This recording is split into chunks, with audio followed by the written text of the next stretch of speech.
I recently read the book Grit by Angela Duckworth. Angela's a psychologist at the University of Pennsylvania, and she's obsessed with finding out the answer to the question, who's successful and why?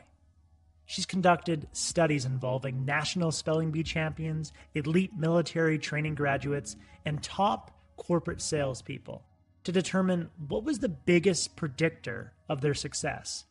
She wondered, was it talent or was it effort? Now, our society would have us believe that it would be talent.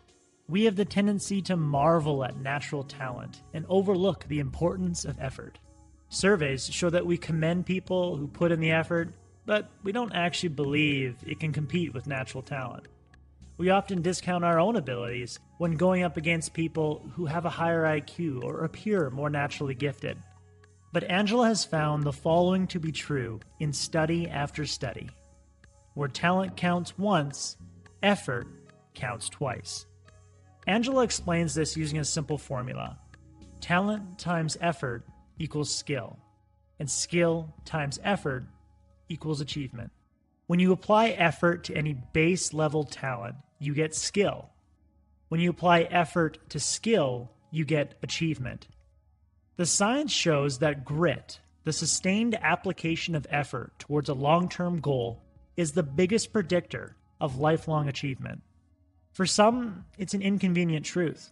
Certain people like to see natural talent and use it as an excuse as to why they would never achieve what those people can, and don't even bother trying in the first place.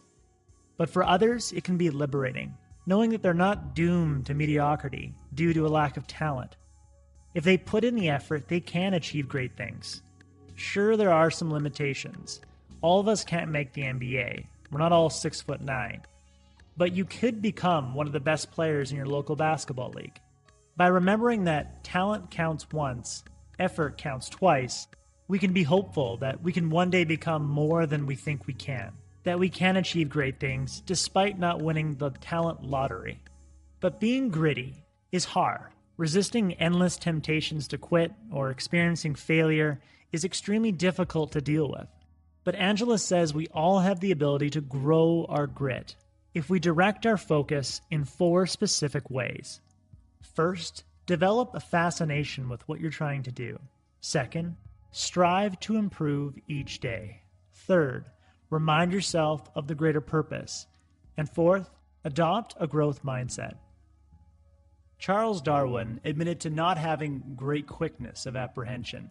To discover the mysteries of natural science without possessing supernatural intelligence, Darwin developed an obsessive fascination and was said to keep questions alive in the back of his mind, questions that related to what he was observing, that drove him to discover the connection between all living things. His deep interest in the natural sciences and constant questioning led him to the breakthrough that we now know as the theory of evolution. So what questions are most intriguing to you? Find the questions that fascinate you, and you'll find the capacity to stay gritty while trying to achieve something great. Next, aim to improve yourself every single day. Compete with who you were yesterday. Olympic gold medal swimmer Rowdy Gaines once said, "At every practice, I would try to beat myself. If my coach gave me 10 100-meter swims one day and asked me to hold it to 1 minute and 15 seconds, the next day he would give me 10 100-meter swims and I would try to hold it to 1 minute and 14 seconds. Angela says that the refrain of all paragons of grit is that whatever it takes, I want to improve. It doesn't matter how excellent they already are. So how can you carve out time each day to push your abilities and seek constant and never-ending improvement? The third way to grow our grit is to remind ourselves of the greater purpose. Angela conducted a survey of 16,000 adult Americans to determine what was a bigger contributor of grit, obtaining a feeling of pleasure or feeling a greater sense of purpose.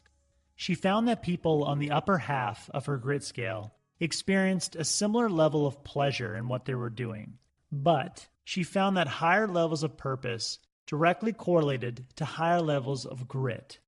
Angela says, the most gritty people see their ultimate aims as deeply connected to the world beyond themselves. You could be a bricklayer simply laying the bricks for a cathedral, Or you could be a bricklayer building the house of God. It's largely up to you to determine what purpose or greater meaning your work has. Whatever you come up with has the capacity to raise your level of grit. The last way to grow your grit is to develop a growth mindset.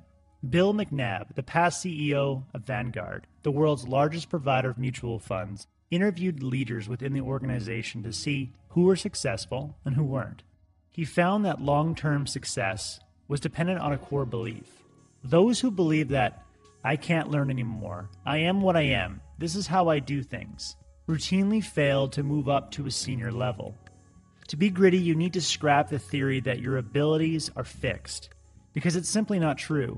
Neuroscience has shown that we have an enormous capacity to change our brains and learn new skills as we get older. The brain is plastic, and you can mold it through sustained effort and experience. Reflect on a time when you started something new, that you were scared you couldn't learn, but you actually did. Use the memory of that experience to disrupt any beliefs that your abilities are fixed. In the end, Angela says that learning to stick to something is a life skill that we can all develop. By remembering that the science shows that grit matters more than talent, and that we all have the capacity to grow our grit, we can develop the confidence to start taking action despite how untalented we think we are. That was the core message that I gathered from Angela's book. She has much more material to help you understand the science of achievement. I highly recommend it. If you would like a one-page PDF summary of the insights that I gathered from Angela's book, just click the link below and I'd be happy to email it to you. If you already subscribe to the free Productivity Game newsletter, this PDF is already in your inbox. Thank you for watching.